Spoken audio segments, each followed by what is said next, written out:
Hello everyone, આજે આપણે એકદમ પરફેક્ટ મેથડ જોશું મેથીના ગોટા બનાવવાની. બહાર જે રેકડી પર મળે છે સેમ એવો ટેસ્ટ સાથે ખૂબ જ ઓછા મસાલા સાથે રેડી કરશું. ઠંડી હોય કે વરસાદની સિઝન, દરેકના ઘરમાં મેથીના ગોટા કે ભજીયા બનતા જ હોય છે. બહાર જે ગોટા મળે છે એનો ટેસ્ટ અને ટેક્સચર આપણા ઘર કરતાં એકદમ અલગ હોય છે. તો એવા સરસ ગોટા બનાવવા માટે મેઝરમેન્ટ કેટલું લેવાનું છે અને કઈ ટિપ્સનું ધ્યાન રાખવાનું છે એ તમને હું ડ્યુરિંગ ધ રેસીપી બતાવતી રહીશ, જેથી તમારા મેથીના ગોટા પણ બહાર જેવા જ બને. તો ચલો શરૂ કરીએ. સૌથી પહેલાં ગોટામાં એડ કરવાના બે મેઇન ઇન્ગ્રીડિયન્ટ્સ લઈ લઈએ.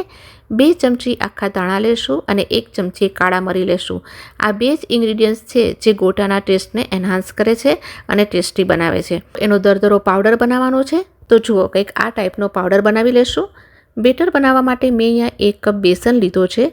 બેસન જે રેડીમેડ પેકેટમાં આવે છે એ જ લેવાનો છે. અડધો કપ સૂજી, જેને આપણે રવો પણ કહીએ છીએ, સૂજી મોટીવાળી લેવાની છે, જેનાથી એનું ટેક્સચર પણ સરસ આવે અને ગોટા ક્રિસ્પી બને.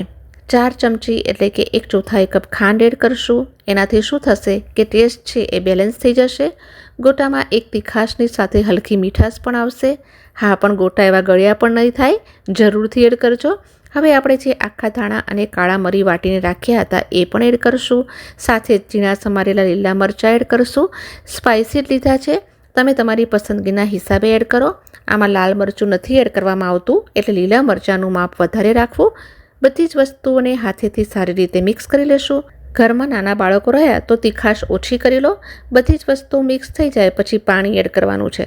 આપણે પાણી ગ્રેજ્યુઅલી એડ કરશું, જેથી બેટર લૂઝ ના થઈ જાય. અને પાણી કેટલું યુઝ કર્યું છે એ પણ બેટર રેડી થઈ જાય પછી હું કહી દઈશ. બેસન અને સૂજી કોઈ પણ જગ્યાએથી ડ્રાય ના રહેવા જોઈએ, એનું ખાસ ધ્યાન રાખો. નીચેથી ઉપર સુધી બેટરને લઈ જવાનું છે અને સારી રીતે મિક્સ કરતા જવાનું છે. તો આટલું બેટર બનાવવા માટે મને લગભગ 1 કપ જેટલો પાણીનો યુઝ થયો છે, પણ બેસનની ક્વોલિટી પર ડિપેન્ડ કરે છે. કદાચ 1 થી 2 ચમચી પ્લસ માઇનસ થઈ શકે. આ ટાઈપનું ગાઢું બેટર થઈ જાય પછી બાકીની વસ્તુઓ એડ કરશું. સૌથી પહેલાં એડ કરશું બારીક સમારેલા લીલા ધાણા અડધો કપ. 1 મોટો બાઉલ ભરીને મેં મેથી લીધી છે. મેથીને સારી રીતે વોશ કરી અને ઝીણી સમારી લીધી અને પછી ચારણીમાં મૂકી દીધી, જેથી એનું પૂરું પાણી નીતરી જાય. પાણીની સાથે બિલકુલ એડ નથી કરવાની, નહીંતર આપણા બેટરની કન્સિસ્ટન્સી લૂઝ થઈ જશે અને ગોટાનો શેપ ઠીકથી નહીં આવે. સ્વાદના પ્રમાણે મીઠું એડ કરી લેશું.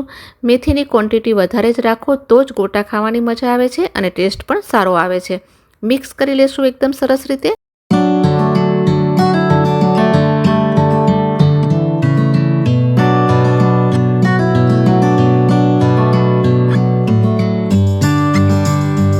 તો જુઓ, મેથી અને લીલા ધાણા એડ કર્યા પછી કંઈક આ ટાઈપની કન્સિસ્ટન્સી હોવી જોઈએ. ગોટાનું બેટર રેડી થઈ ગયું છે. તેલને મેં પહેલાં જ ગરમ કરવા માટે રાખી દીધું હતું. તેલ મીડિયમ ગરમ થઈ જાય પછી બેટરમાં એડ કરશું કુકિંગ સોડા. સોડાને એક્ટિવ કરવા માટે અડધી ચમચી લીંબુનો જ્યુસ એડ કરશું. લીંબુના જ્યુસની જગ્યાએ તમે ગરમ તેલ પણ એડ કરી શકો છો. સારી રીતે મિક્સ કરી લેશું. લીંબુનો જ્યુસ એડ કરવાથી સોડા સારી રીતે એક્ટિવેટ થઈ જાય છે અને બેટર ખાસું લાઇટ થઈ જાય છે, તમે જોઈ શકો છો. હવે આ ગોટા ઠંડા થઈ ગયા પછી પણ એકદમ સોફ્ટ રહે એ માટે હલકું ગરમ તેલ એડ કરશું, લગભગ 2 ચમચી. વધારે ગરમ તેલ પણ એડ નથી કરવાનું, નહીંતર સોડાની ઇફેક્ટ ઓછી થઈ જશે અને સારું રિઝલ્ટ નહીં મળે. તેલ બેટરમાં સરસ રીતે મિક્સ થઈ જવું જોઈએ. તો આ બેટરની કન્સિસ્ટન્સી આવી હોવી જોઈએ, મતલબ કે તમે આમાંથી ગોટા આસાનીથી બનાવી શકો. તેલને આપણે મીડિયમ ફ્લેમ પર જ ગરમ કરવાનું છે. તેલ ગરમ થઈ જાય એટલે બેટરને આ રીતે આંગળીઓમાં લઈ અને ફ્રાય કરવા માટે તેલમાં ડ્રોપ કરશું. ગોટાને ફ્રાય કરતી વખતે એકસાથે વધારે એડ નથી કરવાના, કારણ કે જેમ જેમ એ ફ્રાય થતા જશે એમ ફૂલતા પણ જશે અને સાઇઝમાં ડબલ થઈ જશે. થોડીવાર પછી જોશો તો ગોટા પોતાની મેળે જ પલટવા માંડશે. હવે એને એક ઝારાની હેલ્પથી ફ્લિપ કરી લેશું અને બંને સાઈડ હલકા બ્રાઉન થઈ જાય ત્યાં સુધી ફ્રાય કરી લેશું. ક્યારેય હાઈ ફ્લેમ પર નથી કરવાની, નહીંતર એ અંદરથી કાચા રહેશે અને કલર ડાર્ક થઈ જશે. મેથીના ગોટા ક્યારેય ડાર્ક કલરના નથી હોતા, લાઇટ ગોલ્ડન કલરના જ હોવા જોઈએ. ગોટાને ફ્રાય કરવામાં મને 4 થી 5 મિનિટનો ટાઈમ લાગ્યો છે. કલર પણ આપણને જેવો જોઈએ છે એવો આવી ગયો છે. એકદમ ડ્રાય છે, બિલકુલ પણ તેલ એમાં નથી. તો હવે એને એક પ્લેટમાં લઈ લઈએ. આ રીતે બાકી બચેલું જે બેટર છે એમાંથી પણ ગોટા બનાવી લઈએ. આપણને આ ગોટાને ટિશ્યુ પેપર પર રાખવાની જરૂર નથી, એટલા ડ્રાય બન્યા છે. તો આ બીજો બેચ પણ રેડી થઈ ગયો છે. તો જુઓ, જોઈને જ ખાવાનું મન કરે એવા ફ્લફી ક્રિસ્પી મેથીના ગોટા તમને હું તોડીને પણ બતાવું છું. અંદરથી એકદમ જાળીદાર, સોફ્ટ અને ટેક્સચર પણ પરફેક્ટ. સુપર ટેસ્ટી અને બેટર બનાવવાની એકદમ નવી મેથડથી તમે પણ મેથીના ગોટાને જરૂરથી ટ્રાય કરજો. ઘરમાં બધાને બહુ જ પસંદ આવશે.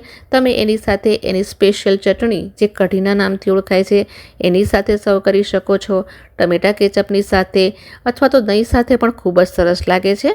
હું એને તળેલા મરચાંની સાથે સર્વ કરી રહી છું. ફરી જલ્દી મળીશ આવી જ એક નવી અને હેલ્ધી રેસીપીની સાથે.